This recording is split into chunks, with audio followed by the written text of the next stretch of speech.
Are you one of those? Do you stay ready so you never have to get ready? Or are you throughout the day when you think everything is automatic and then you get to the end of the day and you think life is random? No, you've been making decisions throughout your whole entire day. What did you eat for lunch? Did you eat like a broco or did you eat like a grown woman?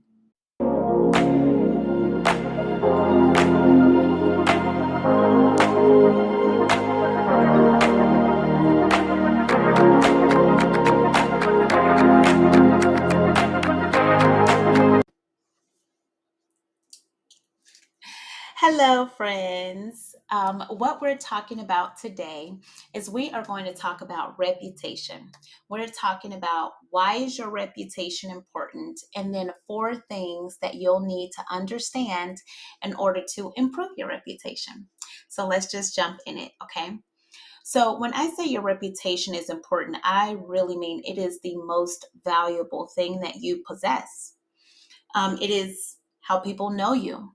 Your reputation often precedes you, meaning that when you enter a room, if there's somebody already in that room that knows you, your reputation is probably known. What you're known for is essentially your reputation. And if you're not really sure what your reputation is, if you're someone that has really never given it much thought because you're like, what other people care about me is none of my business. To a certain extent, that is true. However, it is important to know what your reputation is. What do people think about you? What are you putting out there? Who are you being to your network? So, and if you're not sure, because again, you've taken this approach, one thing you can do to figure out what your reputation is to think about, what do people call you for? Do they call you for relationship advice? Are you known for someone that's maybe been in multiple relationships or been in a very good, strong relationship and people are calling you for good relationship advice? Um, or have you had a lot of maybe rocky relationships and have had a tough time there, and people are calling you to maybe get through those tough times? Or are people calling you really just to shuck and jive? Are they calling you with gossip all the time? When your phone rings, are you like already like prepared to hear the latest gossip? Are you a gossip? Like, what do people call you for? Are they calling because they know you have a lot of knowledge in hair, as an example? And it's like, oh, I want to do this to my hair, and let me call her because I think she can add value to me. That's where you start to really understand what your reputation is. Why does your network call you? And your network is simply the people that you know, the people that you talk to most often. So let's go ahead and get into that, because when I say there's four things that you want to know and understand, one of them is your network. Understanding who your network is, okay? Your network is a combination of family, friends, associates, coworkers, social media followers. Um, Maybe it's your local the cashier at your local supermarket that you go to all the time. Like, somebody that you see, or people that you see most often, are people that are within your network. How well do you know your network? At least I know a lot of people that will say, I keep a small circle. I don't have a big network. So I don't keep a lot of friends, associates. There's nobody that's really close to me. And therefore, I have a very small circle. And so maybe you don't perceive network as important. But then, if you ever wanted to make any moves, um, related to business, related to relationships, related to moving to a new location. There's so many things that you do throughout your life where having a large network can be helpful to you. And it's okay to keep a small, close circle around you. because you don't want to just be putting all your business out everywhere. I get that. And maybe you want to be really uh, tight with personal things with your smaller circle. But just realizing that even your small circle is a network, but you want to expand your network because nobody knows everything. And there is so much to know in this world, so much to do. You just cannot know everything. So, and that's okay, because the really successful people surround themselves with people that do know the things that they don't know. So, you're strong in certain areas and weak in others, then you want to build your network up around the areas that you're not very good at. An example of this would be, let's say you're a chef. You're very skilled in that, and your food is delicious. And you're like, I don't want to just work at other people's restaurants. I want to have my own business venture going on. And so you come up with an idea to partner up with DJs. They have some of these in, at least in Indianapolis, and I know in Atlanta and other areas where some of my network lives and that I've talked to. But there are chefs that are going out and they have like day parties or brunches, even dinner parties where they might charge you $50, $75 a ticket. You go in and you have brunch, you listen to music. It's kind of like the club, but mostly during the day. Very good. But you have to partner with the DJ, right? You need to have a DJ in your network. And if you've never catered before, had a catering business, then perhaps you need to get with somebody who has the business sense that can really help you to get things in order. And you don't always want to go out and hire new people that you don't know, especially when you're a small business starting out. Because one, it can be expensive. Two, you don't know who you're getting. So you could potentially spend money on something that's not up to your standards.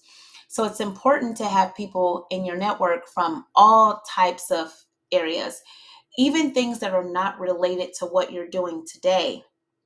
Because 5 years from now, maybe you no longer want to do that. Maybe 5 years from now, you want to do something, or maybe you just bought a house and you need to know like who's handy. So network is important, because that's how you get help. Okay, so that's one thing that you need to understand. Also, I know a lot of people at that have employers, and they're like, oh, I don't hang out with people that I work with outside of work. Like, there's a work event going on, company picnics or company dinners, banquets, and you may sometimes feel like you don't want to attend those things.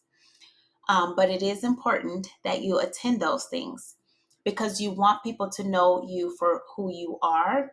And then they would know when to call you. Okay, so now knowing when to call you, that's important. We've only really talked about one of the four things. We talked about network. The other thing is that people do need to know when to call you. They do need to know what you can help them with. And so in order to do that, you have to demonstrate this. People need to know what you do. So in order to get there, you have to demonstrate your skills. So what skill set do you have? Okay, so you need knowledge, and your knowledge turns into skills. So if you don't have a skill, then you have to back it up. But your skills, you want to demonstrate this so that your network knows what you're skilled in. If you are a hair braider, then you want to be talking about braiding hair to your network. You want to show that you can braid hair, and you want to show this to your network.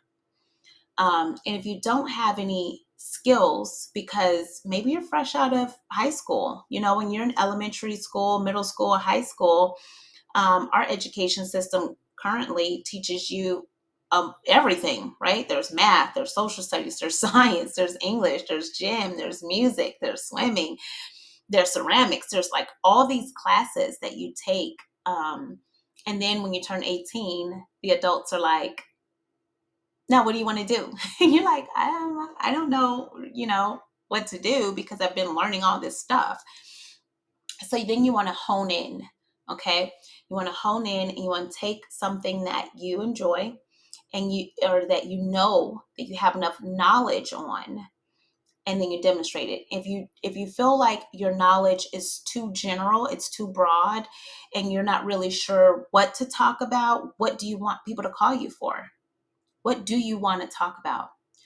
What do you feel most comfortable talking about?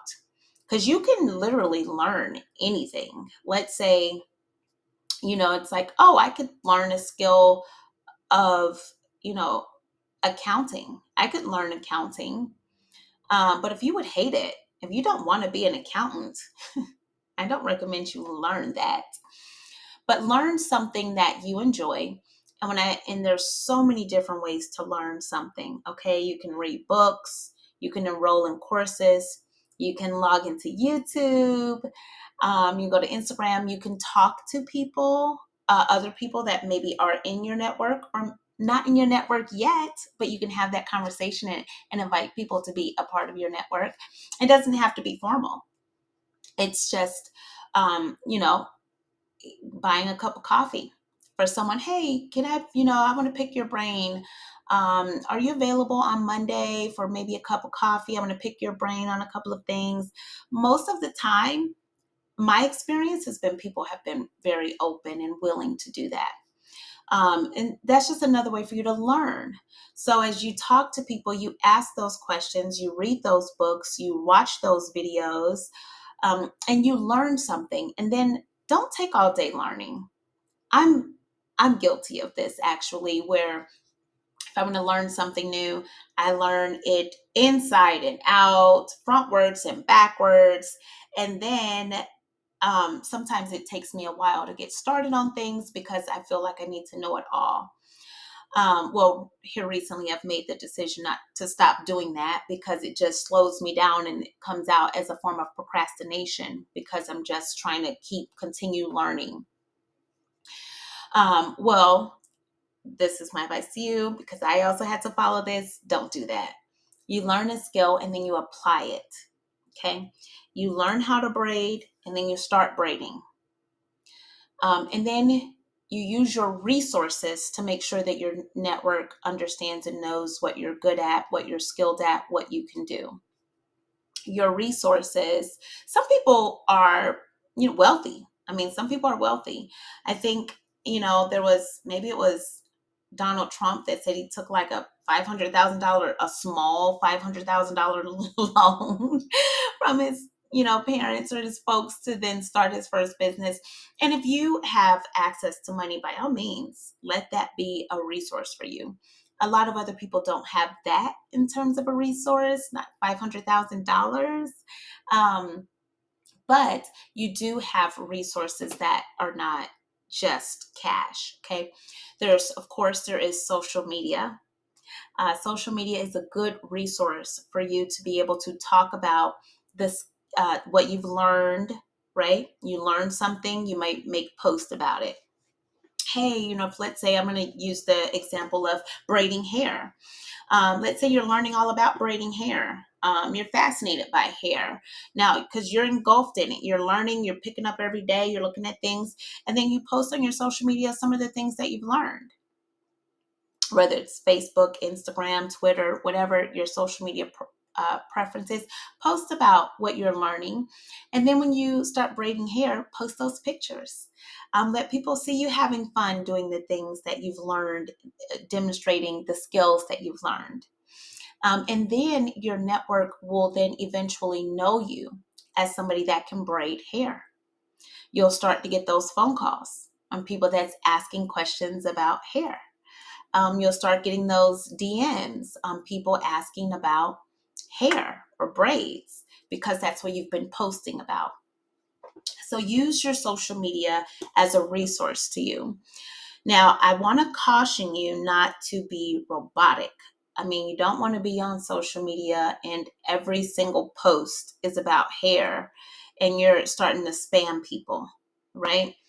Um, because your network, they want to see you, they want to see you, they want to know who you are. And that's how they'll know you. So it's important to be well rounded. You do want to still post whatever else it is that interests you. Maybe you're into fitness, maybe you're into food, maybe you're into starting a business, scaling a business, maybe you're into cars, and you can post, you're maybe a parent and you want to post pictures about your kids or your spouse, and that's okay. But you do want to make sure that you're not confusing your network. Don't confuse your network in posting everything and then every now and again one picture of hair. They still won't know what you're skilled at or what you're good at if you're not giving them that proper exposure. So you want to have a good balance on what you're posting, business wise, and what you want to be known for, what you want your reputation to be, versus just showing them a well rounded individual. And so now that, and all these things kind of go together. So what you learn in terms of your knowledge, what you know, then evolves to skills once you demonstrate this knowledge. So you demonstrate what you've learned, it turns into skills. So now you have this skill set. You need people to know that you have this skill set. And the people is your network. And your network can be as large as you want it to be. You still want to have multiple people that know what you do, especially if you're starting a business or if you're scaling a business. You want people to know who you are. So now, the reason why I say your reputation is the most valuable thing that you possess is because I read a lot. And, people, I know everybody's heard this cliche that it's not what you know, it's who you know, because your network is so important. So who you know is important. But it doesn't stop there, because who you know knows you. And if your reputation is in the gutter, let's say you're looking for a mate and you're ready to settle down, but everybody in your network is like, I wouldn't settle down with him, I wouldn't settle down with her. They're known for being in them streets, they're known for tricking off all their money, they're known for bad parenting decisions. They're known for not wanting to work. They're known for just basically being a bum. Then nobody in your network is going to hook you up with somebody that they know that's a good girl or good guy, because you're known for these things that are all negative. And so, how then do you change that? You just change your perception by making better decisions. So if you're known for being out in them streets, then maybe don't do that. Don't be out in those streets, right? If you're known for being a bum, don't be a bum. Dwight Schrute on The Office had said, he's like, yeah, I ask myself this question. I say, would an idiot do that? And if the answer is yes, I don't do that thing. When I first heard that, it was so funny. I was cracking up. I like the show The Office. I thought it was so funny because I ask myself that when it comes to fitness. Like sometimes I'll say, would a fit person eat that? Would a fit person do that? If my alarm clock goes off in the morning and it's time for me to get up and go to the gym and I want to hit that snooze button, who is more likely to hit the snooze button? Is it the fit person that walks around with the perfect summer body all summer and all summer, all fall, all winter, all spring? Or is it the person that is trying to fight off a fupa or has a fupa? Who's hitting that snooze button? Do you want a fupa or do you want to be fit? So I ask myself those questions to get myself to do the things that ultimately is going to lead me to the goals. the goals of who am I? Who am I demonstrating when I'm out here? And because what you demonstrate is going to be reflected back to you in your form of your reputation. Um, and so, what do I want to be known for? I want to be known for being myself. And who am I? Right?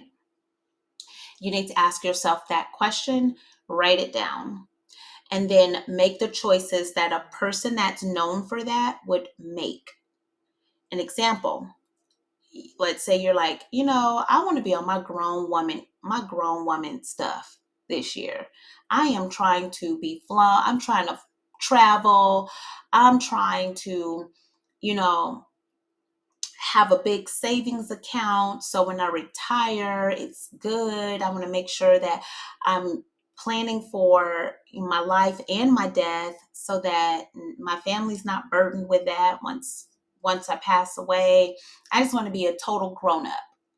Then you have to make decisions that grown-ups make. If you're making decisions that broke, hoes, bums, all the, low energy things that you don't want, if you're making the same decisions that they would make, then you are not making the decisions that a grown-up would make. Because all day long, all you're doing is making decisions. From the time you wake up and that alarm clock goes off, you get to decide. Do you get up and go to the gym or not? Do you get up, brush your teeth, get dressed? Do you get dressed and presentable or not? Do you get ready so that you stay ready so you never have to then get ready are you one of those? Do you stay ready so you never have to get ready? Or are you throughout the day when you think everything is automatic, and then you get to the end of the day and you think life is random? No, you've been making decisions throughout your whole entire day. What did you eat for lunch? Did you eat like a broke hoe, or did you eat like a grown woman? Right? Did you go out there and spend up all your money on lunch and alcohol and all of that, didn't make it back to work? Or did you just go get something sensible? Did you even make your lunch ahead of time? Was it within your calorie intake for the day? Was it within your budget for the day? Like, are you making grown person decisions, broke hoe decisions? All you're doing all day is making decisions. And as you make these decisions, then you're demonstrating what you've learned and what you know. So you learn something, you demonstrate that, your network sees it. If you're making a string of broke hoe decisions, then what's going to show is that your life, it looks like broke hoe has been guiding your life. Right? You'll find yourself in situations where you're financially strapped. You cannot travel like you want to. You can't make the moves that most grown-ups can make because you've been making a lot of string of decisions that of like what broke hoes would do, or bums. And if you're making these bum like decisions, spending up all your money on things that don't matter, extra things that don't matter. Or are you using your money to invest? Are you investing in yourself? Are you learning something that you don't already know? And let's say you're like, man, it does look like I make a lot of broke hoe decisions, but how do I not make those decisions? Then it goes back to learning something and then demonstrating what you've learned so it turns into a skill. You have to learn that. If you don't know what grown-ups do, what do grown women do? What do grown men do? There's so many podcasts out here and other YouTube videos that can even give you some advice on what does a grown up look like? What kind of decisions do they make? You say, what do grown people do? What do grown women do? What do grown men do? Start there. There is a book that I really like. It's called Girl Stop Apologizing. And this is for women, but there's, I'm sure, books that are equivalent for men. But this Girl Stop Apologizing I mean, you can start there if you have no idea where to start. And I'm sure that may take you to something else that you want to learn about. And take some time to learn about, you know what you don't want. You don't want to look like a bum, or you don't want your reputation to be that of a bum or a broco or a whatever that's negative. You want a more positive reputation because your reputation is going to precede you. You want a good one. You need to learn. Then once you learn, you put it into practice and you demonstrate what you've learned. I'm repeating this because it is so important that you learn, and don't be complacent, okay? Don't get complacent. If you learn a new skill and then you demonstrate it and then you never learn anything else and you don't update yourself, you don't keep yourself updated, then you will become sluggish, stale. You'll start to lose your thunder. You'll start looking in your network. Let's say you're scrolling on Facebook, looking at your network, and you see other people doing better than you, and you start feeling a little sad or jealous, even. You can always update yourself, learn a new skill, or update the existing skill that you have. Nothing burns me up more than a beautician who don't know how to do the current styles. Just because you went to school back then in 1982, got your license, doesn't mean that you can continue doing hair in 2024 the same way. You have to keep updating yourself, learning new skills, and applying it. So anyway, guys, this was been great for me. Just talk about reputation. I can probably keep going, but I don't want to make this video too long. I'm going to stop it here, and I will see you guys on the next video. Thanks for joining. Bye. I am.